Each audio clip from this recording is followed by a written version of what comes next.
Dr. Cassandra Rivers pressed her palm against the observation deck's cool, transparental window, watching the stars wheel slowly past as research station Prometheus rotated through its orbit around Kepler 44b, the soft blue glow of the planet.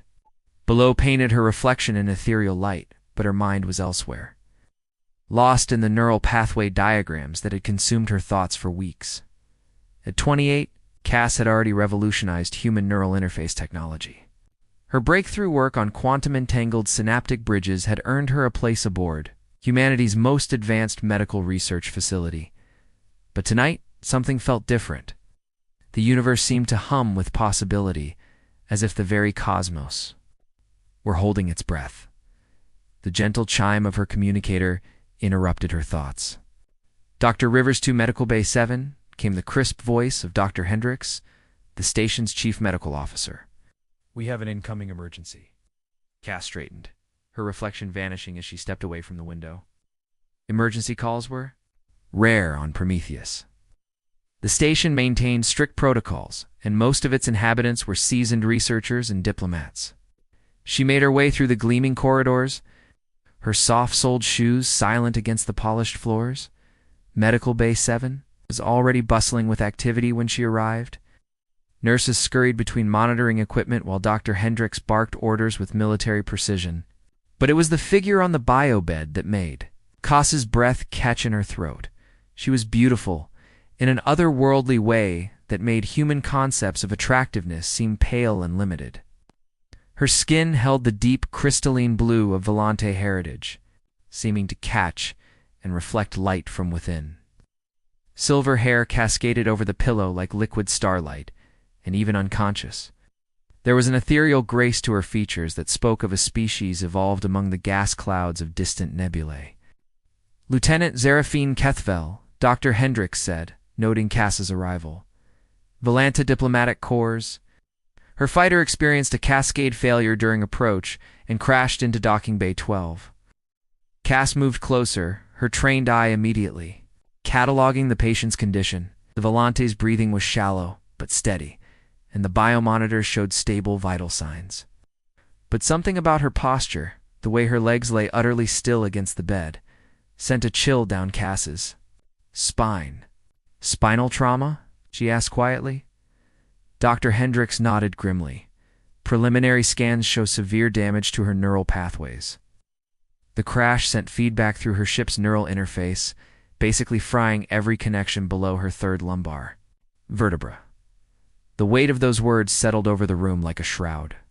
Volanta physiology was far more delicate than human. Their nervous systems evolved for the low-gravity environments of their homeworld. What might be a treatable injury for a human could be catastrophic for them.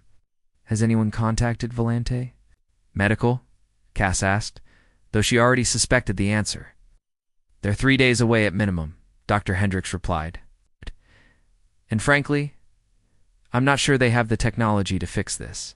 Their medicine focuses on prevention and enhancement, not reconstruction. Cass found herself staring at the unconscious Volante. Something about her drew the eye beyond mere physical beauty. There was an inner strength visible even in unconsciousness, a dignity that the accident couldn't touch. She was someone who had never accepted limitations, Cass realized. Someone who had probably spent her life dancing among the stars. Let me see the neural pathway scans, Cass said quietly. Dr. Hendricks hesitated. Cass, I know what you're thinking, but this isn't human physiology. Your interfaces wouldn't be compatible. Maybe not as they exist now, Cass replied, accepting the data tablet. The scans painted a sobering picture. The Volante's nervous system was like a delicate crystalline network, far more complex and interconnected than human neural pathways. The damage from the crash had created cascading failures throughout the network, leaving vast sections completely severed. But as Cass studied the data, her mind began to race. The Volante nervous system operated on quantum frequencies, similar to her own research into quantum-entangled interfaces. If she could modify her existing technology, adapt it to work with Volante physiology. I want to try something, she said. Dr. Hendricks shook his head. Absolutely not. The risk to the patient would be enormous. If you're wrong about the compatibility, If I'm wrong, she'll still be paralyzed, Cass interrupted. If I'm right, she might walk again. The room fell silent except for the soft beeping of monitoring equipment. Cass could feel the weight of everyone's attention, but her focus remained on the unconscious Volante. There was something about her that called to every instinct Cass, possessed as both a doctor and a woman. This wasn't just a patient. This was someone special. The political ramifications alone, Dr. Hendricks began, are irrelevant, Captain Torres said from the doorway. The station commander had arrived without fanfare, his weathered face grave. Dr. Rivers. I've just finished speaking with both Earth Command and the Volante Diplomatic Corps. Lieutenant. Kethfel is the daughter of one of their most prominent ambassadors. If she dies or remains permanently disabled while under our care, didn't need to finish. The fragile peace between humans and Volante hung by threads thin as spider silk. A diplomatic incident of this magnitude could shatter decades of careful relationship building. Then we have to help her, Cass said simply. Captain. Torres studied her for a long moment. Dr. Hendricks briefed me on your assessment. You really think you can adapt your technology to work with Volante physiology? Cass looked down at the patient again. In sleep, the Volante's face held an expression of peaceful determination, as if even unconscious she was fighting to overcome. Whatever obstacles lay in her path, I won't know until I try. The risk, Dr. Hendricks protested again, is mine to take, came a soft voice from the biobed. Everyone turned in surprise. The Volante's eyes had opened, revealing irises of the deepest violet Cass had ever seen. They held intelligence and pain in equal measure, but also something else. Hope. What? Lieutenant Kethfal, Captain Torres stepped forward. You shouldn't try to speak. You've been through significant trauma. The Volante's lips curved in a faint smile. I am Zira. Please. And I can feel. She paused, her brow furrowing in concentration. I can feel nothing below my waist. The neural pathways are severed, are they not? Dr. Hendricks exchanged glances. With Captain Torres, the damage is extensive, he admitted. Zara's gaze found Cass across the room, and their eyes met with an intensity that made Cass's heart skip. You believe you can help me? The simple question carried such weight, such trust, that Cass felt it settle in her chest like a warm ember. This woman, this beautiful, brave alien woman, was placing her faith in human ingenuity in Cass's own. Skills, I think so, Cass said honestly, but it would require developing an entirely new type of neural interface. The risk would be considerable. Zara's smile widened, transforming her face with radiant warmth. I am a pilot, Dr. Rivers. My entire life has been about managing risk in pursuit of something greater. She paused, her violet eyes never leaving. Cass's face. Please, help me fly again. The way she said it, with such quiet dignity and determination, made Cass's decision inevitable. She stepped closer to the biobed, her professional instincts warring with something deeper and more personal. Call me Cass, she said softly. And yes, I'll help you. Captain Torres cleared his throat. Dr. Rivers, I'm authorizing a full research team for this project. Whatever you need, you'll have access to. But Cass was barely listening. Her attention had been captured by the way Zira was looking at her. With gratitude and something else that made her pulse quicken. There was a connection forming between them, something that transcended the clinical nature of their situation. When do we begin? Zira asked. Cass glanced at the chronometer on the wall. The initial neural mapping will take several hours too. Prepare. You should rest while I run the preliminary compatibility tests. I have been unconscious for hours already, Zira replied with gentle humor. I would prefer to understand what you plan to do to help me. The next hour passed in detailed discussion as Cass explained her proposed approach. Zara listened with intense concentration, asking intelligent questions that demonstrated not only her keen intellect, but also her pilot's understanding of complex systems. As they talked, Cass found herself increasingly drawn to the Volante's quick wit and indomitable spirit. Your people's nervous system, Cass explained, pulling up a holographic display, operates on quantum frequencies that create a kind of natural, telepathic network. If I can modify my quantum entangled interfaces to match those frequencies, You could bypass the damaged pathways entirely, Zara finished, her eyes lighting up with understanding. It's brilliant. The approval in her voice sent warmth flooding through Cass's chest. She had explained this concept to dozens of colleagues, but none of them had grasped the implications so quickly or completely. The theory is sound, Dr. Hendricks interjected, though his tone remained cautious. But theory and practice are different things entirely. Zara's hand moved across the bed toward Cass, and their fingers brushed as she accepted a data pad. The brief contact sent electricity shooting up Cass's arm. Volante's skin was softer than silk, warm and somehow alive in a way that human touch couldn't match. I trust her, Zara said simply, her eyes fixed on Cass's face. She sees possibilities where others see only problems. The faith in those words humbled Cass even as it strengthened her resolve. She would make this work. She had to. Over the following hours, Cass threw herself into the research with single-minded determination. She requisitioned every quantum processing unit on the station, ran thousands of compatibility simulations, and redesigned her neural interface technology from the ground up.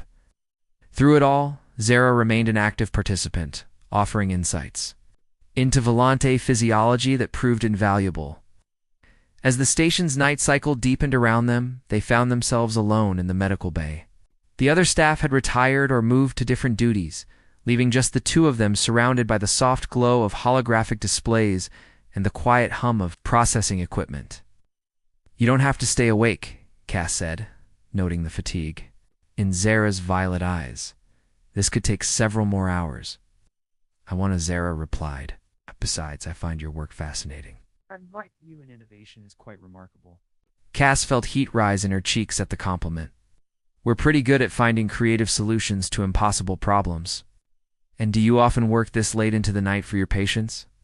The question held a gentle teasing note that made Cass look up from her calculations. Zara was watching her with an expression that was both amused and something deeper. Interest, perhaps. The possibility sent Cass's heart racing. Not usually, Cass admitted.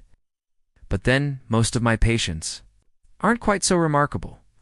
Their eyes met across the room, and in that moment, something shifted between them. The air seemed to thicken with unspoken possibilities. With the recognition that what was growing between them transcended the bounds of doctor and patient, Cass, Zara said softly, and the way she spoke her name made it sound like music. Before either of them could say anything more, the medical bay doors slid open with a soft hiss. Pilot Jackson Blake, one of Cass's research colleagues, entered carrying a steaming cup of coffee and a tired smile. Thought you might need this, he said, offering the cup to Cass. The rumor mill says you're attempting the impossible again.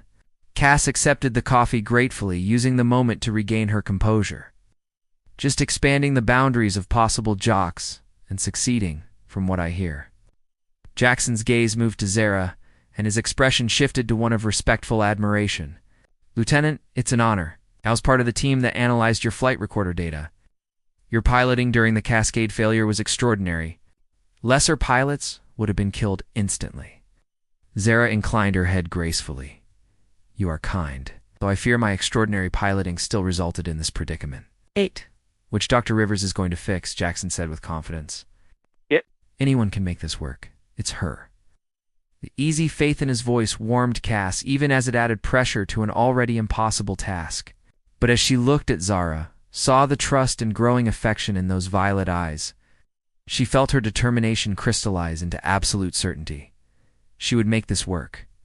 She would give Zara back her wings, and perhaps in the process they would discover something even more precious than the ability to walk among the stars.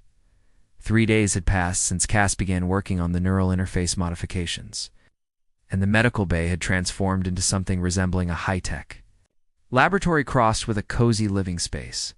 Holographic displays floated between workstations, while comfortable seating had been arranged near Zara's biobed, creating an environment that felt less clinical and more intimate. Cass wiped perspiration from her forehead as she fine-tuned the quantum resonance parameters for the 15th time that morning. Each adjustment brought them closer to a viable solution, but the complexity of Volanta neural architecture continued to challenge even her most advanced algorithms. You're pushing yourself too hard, Zara observed from her bed, where she had been reviewing Cass's progress reports. Despite her condition, she had insisted on understanding every aspect of the treatment. Her violet eyes held concern as she watched Cass work. "I'm fine," Cass replied automatically, then caught herself. She turned to face Zara, noting the way morning light from the observation window painted silver highlights in her hair. "Actually, I'm not fine. I'm terrified." The honesty surprised them both. Zara set aside her tablet and focused completely on Cass, her expression gentle but attentive. "Tell me," she said simply. Cass moved closer to the bed, settling into the chair she had claimed as her own over the past few days. "What if I'm wrong? What if all this theoretical work doesn't translate to reality? What if I make things worse?" Zara reached out, her fingers finding Cass's hand. The touch was becoming familiar, a source of comfort for both of them. "Do you know what I was thinking about during the crash?" Cass shook her head. "I was thinking about all the places I would never see, all the flights I would never take. It had accepted that my story was ending." Zara's thumb traced gentle circles on Cass's palm. "But then I woke up and met you, and suddenly I realized my story was just beginning a new chapter." The tenderness in her voice made Cass's heart flutter. Over the past 3 days, their relationship had deepened beyond anything either had expected. What had begun as doctor and patient had evolved into something precious and complex. "Zara," Cass began, but was interrupted by the medical bay doors sliding open. A tall Volante male entered with the bearing of someone accustomed to command. His crystalline blue skin held deeper tones than Zara's, and his silver hair was styled in the elaborate braids that marked high diplomatic rank. But it was his expression that made Cass's stomach drop. He looked furious. "Brother," Zara said, her voice carefully neutral. "Zaraphine, Ambassador Thane." Kethvel's attention moved to Cass with undisguised hostility. "And you must be the human who thinks she can repair what her people broke." Cass stood slowly, squaring her shoulders.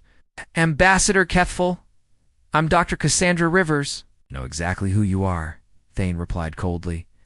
"Just as I know that my sister's accident was caused by incompatible human docking systems that interfered with Volante neural interfaces." The accusation hung in the air like a poison cloud.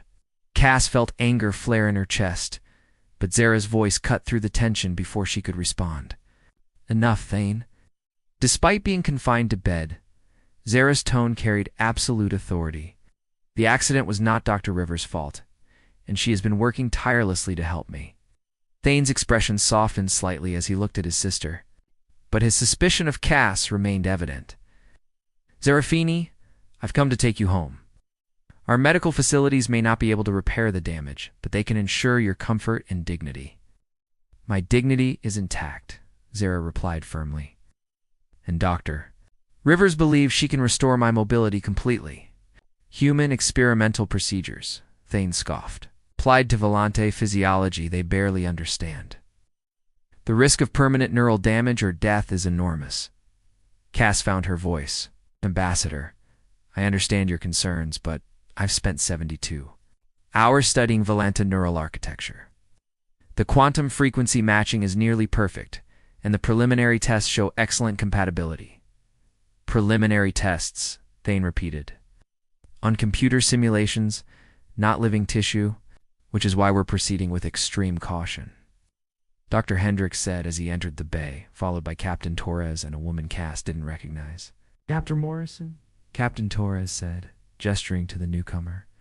"Head of Human Medical Research. She arrived this morning to oversee the project." Director Morrison was a stern woman in her 50s, with graying hair and sharp eyes that missed nothing. She had reviewed Cass's work during the journey to Prometheus, and her expression suggested qualified approval mixed with healthy skepticism. "Ambassador," Kethval Morrison said with diplomatic courtesy, "I've examined Dr. Rivers' research thoroughly. While the approach is unconventional, the theoretical framework is sound." "Theory," Thane said again, his tail lashing with agitation. "My sister's life is not a theoretical exercise." "No," Cass said quietly, stepping forward. "She's not. She's a brilliant pilot who deserves the chance to fly again. She's someone who sees possibilities instead of limitations. Cass paused, suddenly aware that everyone was staring at her.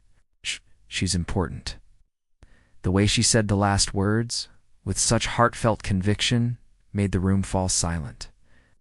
Zara's eyes widened with surprise and something deeper, while Thane's hostility flickered with uncertainty. Dr. Rivers, Director Morrison said carefully, "Your personal feelings for the patient are evident. While admirable, they cannot cloud your medical judgment." Heat flooded Cass's cheeks, but she held her ground. "My feelings don't cloud my judgment, Director. They sharpen it. They make me work harder, think more creatively, refuse to accept failure as an option." Zara's voice was soft but carried clearly through the room, and they reciprocated. The simple declaration sent electricity through Cass while causing Thane to stiffen with alarm. Captain Torres cleared his throat diplomatically, while Dr. Hendricks suddenly found the ceiling fascinating. Zarafine said, his voice strained. "What are you saying?" "I'm saying that in 3 days Dr. Rivers has given me more hope than I've felt in years. Not just hope for walking again, but hope for something beautiful and meaningful." Zara's gaze never left Cass's face. "I'm saying that I trust her completely, both as a doctor and as the remarkable woman she is." Director Morrison looked between them with professional assessment. "Personal relationships between medical staff and patients raise ethical concerns." "Then it's fortunate that I won't be a patient much longer," Zara said with gentle humor. "Dr. Rivers is going to cure me, and then we can explore what's growing between us without any ethical complications." The confidence in her voice made Cass's heart soar, even as it added enormous pressure to an already challenging situation. But looking at Zara, seeing the absolute faith in her violet eyes, Cass felt her own certainty crystallize. "She's right," Cass said. "I am going to cure her." Thane studied his sister's face, noting the happiness that radiated from her despite her condition. His hostility began to crack, replaced by the protective love of an older brother. "If you're wrong," he said, to Cass, his voice deadly quiet, "if you harm her in any way, there will be consequences." "If I'm wrong," Cass replied with equal intensity, "I'll never forgive myself, but I'm not wrong." Director Morrison pulled up Cass's latest research on her tablet, studying the quantum interface designs with growing interest. The neural pathway bypass using entangled quantum states is genuinely innovative. "Dr. Rivers, I'm authorizing immediate commencement of the procedure." When Zara asked eagerly. "Tomorrow morning," Cass said, her pulse racing. "I need tonight to run final calibrations and prepare the interface." As the officials departed to handle diplomatic protocols, Thane lingered beside his sister's bed. The family resemblance was strong, but where Zara's features held warmth and openness, Thane showed the careful control of someone who had spent years in political arenas. "Are you certain about this?" he asked quietly. "All of it." Zara's smile was radiant. "It's more certain than I've ever been about anything." Thane's gaze moved to Cass, who was already absorbed in her final preparations. "She's remarkable, I'll grant you that. The way she defended you, the passion in her voice."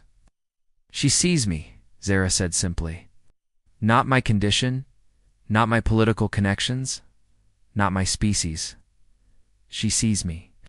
That evening, as the station settled into its night cycle, Cass found herself alone. With Zara once again, the medical bay was dimly lit, creating an intimate atmosphere that made their conversations feel like secrets shared between lovers. "Are you nervous?" Cass asked, making final adjustments to the neural interface array. "Excited," Zara corrected. "Tomorrow I might feel my legs again. Tomorrow I might be able to stand and walk to you instead of watching you come to me." The longing in her voice made Cass abandon her equipment and move to the bedside. "I need you to know something? Even if tomorrow doesn't work, even if the interface fails, what I feel for you won't change." Zara's hand found hers, their fingers intertwining with practiced ease. "And what do you feel for me?" The question had been building between them for days, unspoken but present in every glance, every touch, every shared moment of vulnerability. "I feel like I've been waiting my entire life to meet you," Cass said honestly. "I feel like the universe conspired to bring us together, even through tragedy. I feel like I'm falling in love with the most extraordinary woman I've ever met." Zara's breath caught, her violet eyes shining with unshed tears. Cass, I know it's crazy, Cass continued, her words tumbling out in a rush. We've known each other for 3 days. It's different species, complicated politics, impossible circumstances, but I can't deny what I feel anymore. Good, Zara whispered, pulling Cass down until their faces were inches apart.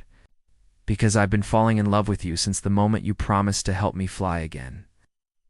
Their first kiss was soft and tentative, a question asked and answered. But as Zara's hand cupped Cass's cheek, as their lips met again with growing confidence, it became something deeper. A promise. A declaration. A bridge between two hearts that transcended every barrier the universe had placed between them. When they finally broke apart, both were breathing hard. Cass rested her forehead against Zara's, marveling at how perfectly they fit together despite their differences. Tomorrow, she whispered, I'm going to give you back your legs. And then, if you'll have me, I'd like to explore every star in the galaxy with you. Zara's smile was brilliant enough to power the entire station. I thought you'd never ask. They spent the rest of the night talking about their dreams, their fears, their hopes for a future that had seemed impossible just days before. As dawn approached through the observation windows, painting them both in soft golden light, they knew that whatever happened in the procedure to come, it already found something miraculous. They had found each other. The neural interface. Chamber hummed with anticipation as Cass made her final preparations. Arrays of quantum processors lined the walls, their crystalline cores pulsing with soft blue light that seemed to echo the color of Zara's skin. The air itself felt charged with possibility. Zara lay on the specialized treatment bed, her silver hair spread across the neuroconduction pillow like liquid starlight. Sensors dotted her spine in precise patterns, each one calibrated to interface with specific nerve clusters. Despite the complexity of the equipment surrounding her, she appeared calm and focused. Neural pathway mapping is complete, announced tech specialist Nina Park, Cass's most trusted research partner. All quantum resonance frequencies are within optimal parameters. Yes. Nodded, her hands steady despite the magnitude of what they were attempting. 6 months of theoretical work had led to this moment. But the next few hours would determine whether human ingenuity could truly overcome seemingly impossible barriers. How are you feeling? Cass asked, leaning over Zara with gentle concern. Ready, Zara replied, her violet eyes bright with determination. I've been dreaming about this moment since I was old enough to understand what I had lost. Ambassador Thane stood at the observation window, his expression tense but no longer hostile. Over the past week, he had watched his sister's transformation. From despair to hope, witnessed the gentle love growing between her and the human doctor. His protective instincts remained strong, but he could no longer deny that Dr. Rivers had given Zeraphine something precious beyond medical treatment. Initiating quantum neural bridge in 30 seconds. Nina announced. Director Morrison and Captain Torres flanked the observation area, both monitoring readouts that would determine not just Zara's future, but potentially the relationship between their two species. Success here could open doors to unprecedented medical cooperation. Failure could set back human-Volanti relations for decades. Yes, Sarah Cass said softly, taking her hand. Remember, if you feel any discomfort, any sensation that doesn't feel right, tell me immediately. I trust you, Zara replied simply. Completely. The words sent warmth flooding through Cass's chest even as they added weight to her responsibility. She had spent sleepless nights perfecting every calculation, running thousands of simulations, preparing for every possible complication. But ultimately, success would depend on the leap of faith they were taking together. Quantum bridge, initializing. Nina called out. Neural pathway alpha is responding. Activated with a soft chime. Zara's eyes widened as sensation flickered through pathways that had been silent for years, but unmistakably real.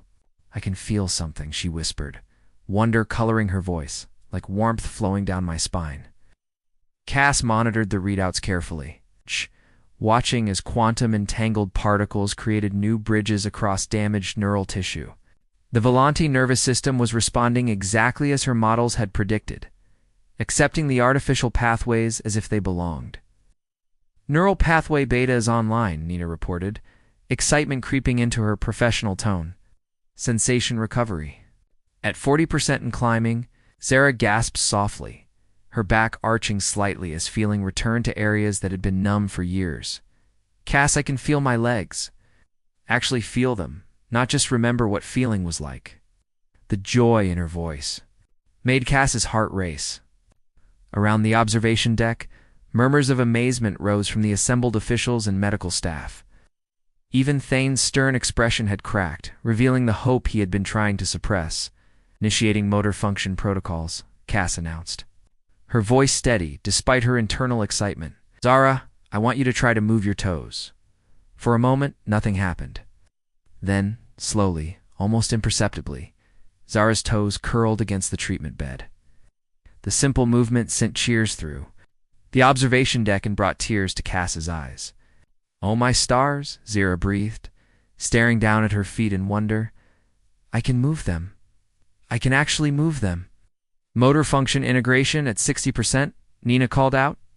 All neural pathways are showing optimal connectivity. The next hour proceeded like a carefully orchestrated symphony. Each new interface activation brought greater sensation and control. Zara progressed from moving her toes to flexing her ankles, from feeling touch to experiencing the full spectrum of sensation she had lost. Final neural pathway coming online, Nina announced. This should complete the integration. The last interface activated with a harmonic chime that seemed to resonate through Zara's entire body. Her eyes flew wide as the full sensation of her legs returned in a rush of neural activity that had been building for over an hour. Complete sensory integration achieved, Nina reported, her voice thick with emotion. Motor function is at 97% of baseline. Cass stared at the readouts in amazement. Not only had the procedure worked, it had exceeded even her most optimistic projections. Quantum neural bridges had integrated so completely with Zara's nervous system that they were functioning better than some original pathways. Zara, she said softly, how do you feel? Zara's smile was radiant enough to shame the stars themselves. I feel perfect, strong, whole. She paused, her gaze finding Cass's face. I feel ready to stand up and dance. Let's start a bit slower, Cass laughed, tears of joy streaming down her cheeks, just sitting up first. With infinite care, Zara raised herself to a sitting position. The movement was fluid and natural, showing no sign of the paralysis that had confined her just hours before. She flexed her legs experimentally, marveling at the return of strength and coordination. The integration is remarkable, Director Morrison said from the observation deck, her clinical tone, unable to disguise her amazement. Dr. Rivers, this is genuinely revolutionary work. But Cass barely heard the praise. Her attention was focused, entirely on Zara, on the wonder and joy radiating from her beautiful face. This moment represented the culmination of everything Cass had worked toward, not just professionally, but personally. Ready to try standing? She asked. Zara nodded eagerly. With Cass providing support on one side and Nina on the other, she slowly swung her legs over the edge of the treatment bed. Her feet touched the floor, and she took a moment to savor the sensation of solid ground beneath her. Together, Cass whispered, and they helped Zara rise to her feet. For a heartbeat, she swayed slightly, her nervous system relearning the complex task of balance. Then her training as a pilot asserted itself, and she stood straight and proud, unsupported for the first time in years. The observation deck erupted in applause. Ambassador Thane's rigid composure finally cracked completely, and he wiped tears from his eyes as he watched his sister stand tall and graceful. Captain Torres and Director Morrison exchanged looks of profound satisfaction, already understanding the implications of this success. Walk to me, Thane called from the observation window, his voice rough with emotion. Zara looked at Cass, seeking permission and encouragement. Cass nodded, stepping back to give her space while remaining close enough to help if needed. The first step was tentative, careful. The second was more confident. By the third, Zara was walking with the natural grace that had always been part of her nature. She crossed the small chamber with growing assurance, each step a triumph over impossible odds. But instead of going to the observation window, she turned and walked back to Cass. Without hesitation, she stepped into the doctor's arms and kissed her with all the passion and gratitude and love that had been building between them. The kiss tasted like tears and triumph, like starlight and infinite possibility. When they broke apart, both were crying openly, overwhelmed by what they had accomplished together.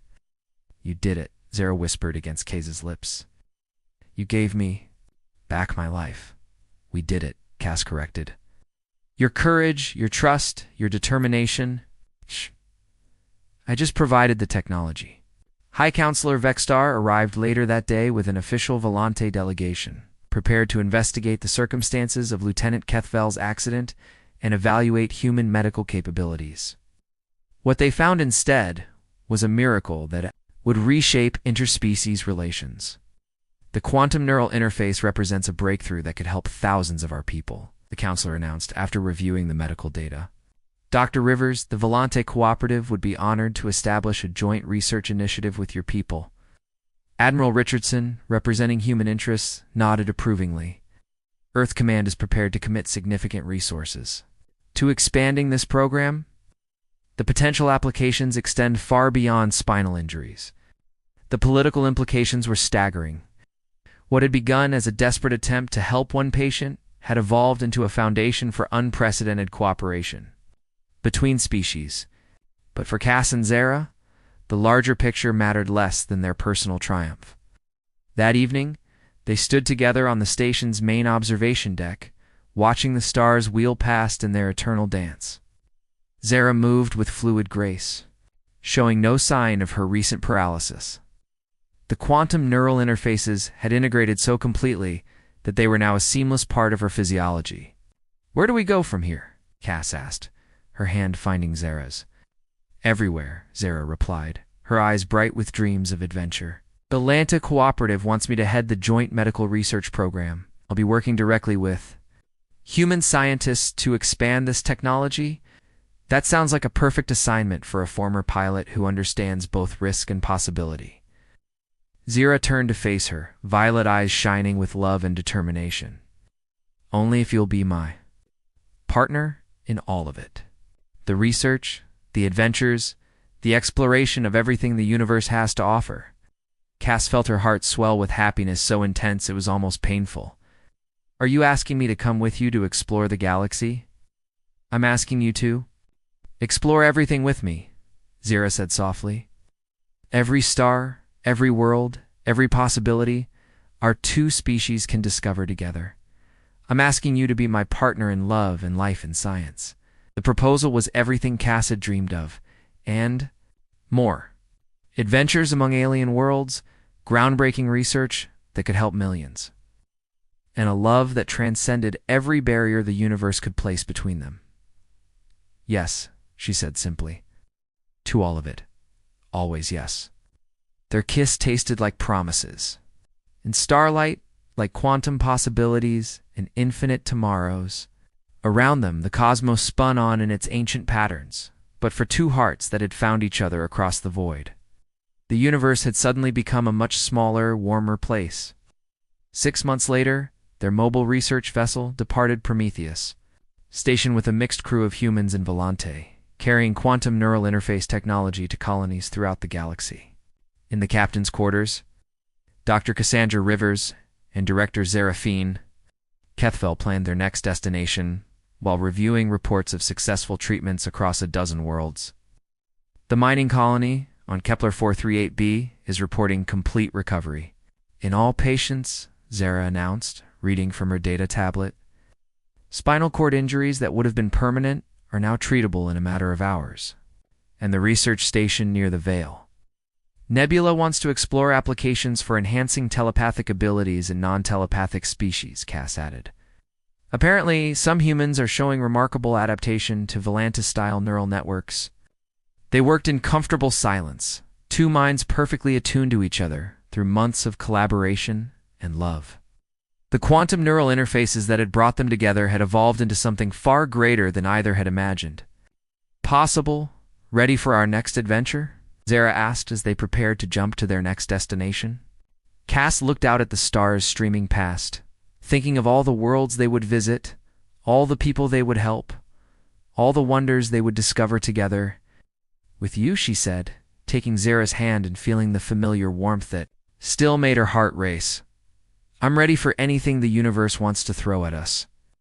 As their ship jumped too faster than light travel, carrying hope and healing to distant worlds, two hearts beat in perfect synchrony. They had found something more precious than medical breakthroughs or scientific acclaim. They had found a love that could bridge any gap, overcome any obstacle, and explore every miracle the infinite cosmos had to offer. Behind them, space folded back to its normal patterns. Ahead lay adventures neither could imagine, challenges that would test their ingenuity and determination, and discoveries that would reshape the future of multiple species.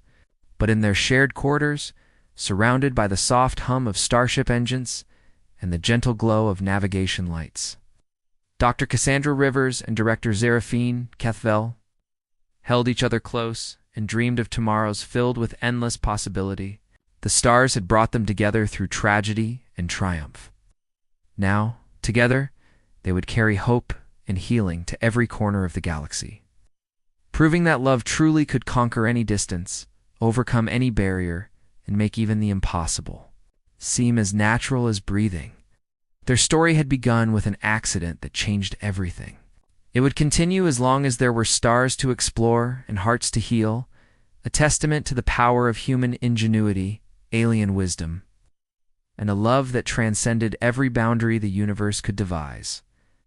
The end was just another beginning, and the future stretched before them like an infinite ocean of starlight, waiting to be explored by two hearts beating as one.